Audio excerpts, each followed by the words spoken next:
Shoko renyu takarivika muhana mangu kuti ndirege kukutadzirai Mwari. Shoko renyu takarivika muhana mangu kuti ndirege kukutadzirai Mwari.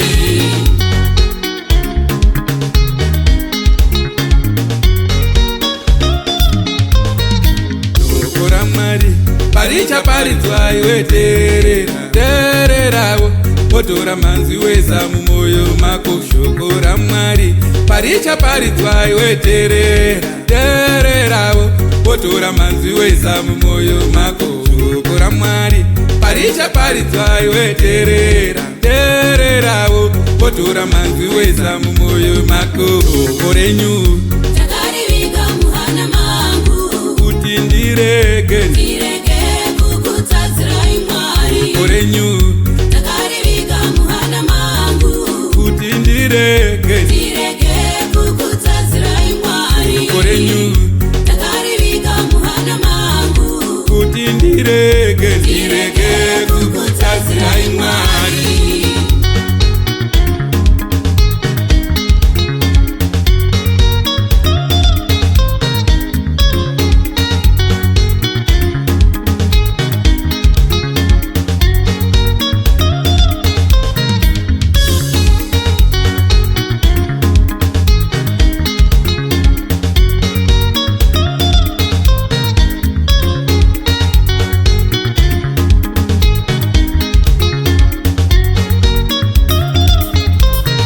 Shoko raMwari parichaparidzwa iwe tererawo wotora manzwi weza mumwoyo mako. Shoko raMwari parichaparidzwa iwe tererawo wotora manzwi weza mumwoyo mako. Shoko raMwari parichaparidzwa iwe tererawo wotora manzwi weza mumwoyo mako. Shoko renyu takarivika muhana mangu kuti ndirege kukutadzirai Mwari. Shoko renyu takarivika muhana mangu kuti ndirege kukutadzirai Mwari. Shoko renyu takarivika muhana mangu kuti ndirege kukutadzirai Mwari.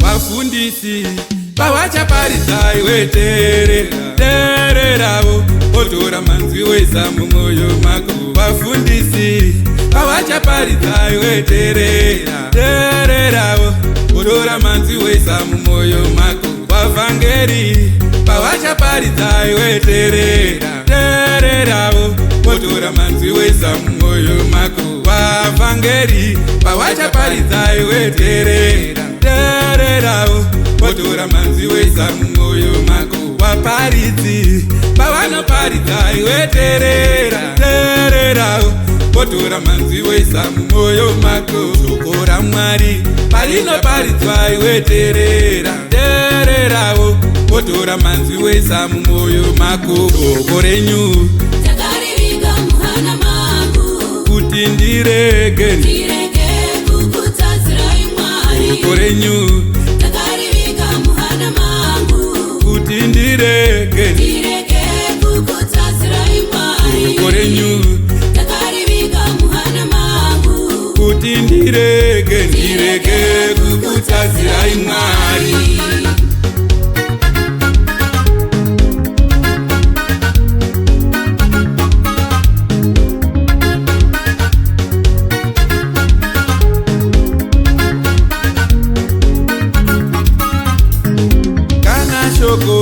Kana shoko ragara munewe radzika midzi mumwoyo mako, richashandura upenyu hwako, richashandura mafungiro ako, richashandura kunzwisisa kwako kana kutaura kwako. uchashanduka uye uchadanwa kuti ushandire Mwari. Kana shoko ragara munewe, radzika midzi mumwoyo mako, richashandura upenyu hwako, richashandura mafungiro ako, richashandura kunzwisisa kwako, kana kutaura kwako kuchashanduka uye uchadanwa kuti ushandire Mwari. Shoko renyu takarivika muhana mangu, kuti ndirege kukutsadzirai Mwari. Shoko renyu takarivika muhana mangu, kuti ndirege kukutsadzirai Mwari.